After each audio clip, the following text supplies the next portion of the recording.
at the biotechnology capital, right here in Emeryville. Remember those old buildings? Look what they've turned into. This is a place where science meets the energy of entrepreneurship.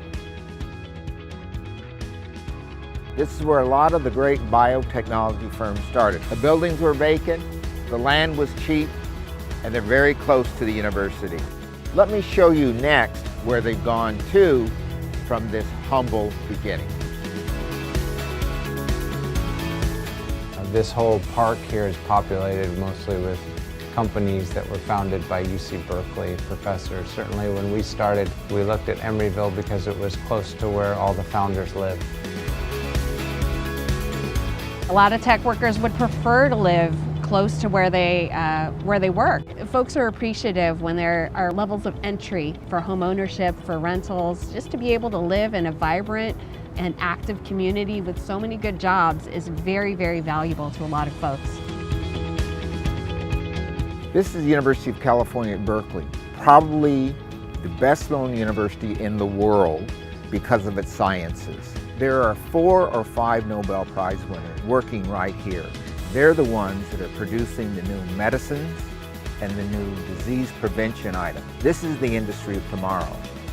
Reasons why there is a large density of biotech in Emeryville and the greater Bay Area, and that's because the availability of trained, qualified people. You need to have access to people who understand financing biotechnology companies. So I think that creates a sustainable culture of innovation. These environments are places where people can start and fail. The density of people around is so big that even if you fail, there's someplace else to go. So it doesn't matter if that particular startup doesn't go any further, they can transfer the skills and jobs are still there and houses are still required and the economy still keeps going. I've hired probably 100 people in the last 15 years. Never had anyone need me to explain to them why they should move to the Bay Area. This is the way people used to live. They used to live in small, tight communities where you got everything that you needed.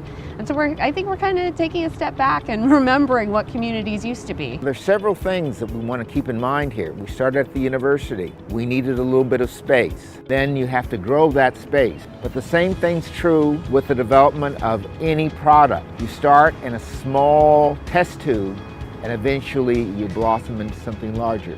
But this is an ecosystem. It's not just a one-off. It's not an accident. These things go together because it is in this new form of city that the new industries are emerging.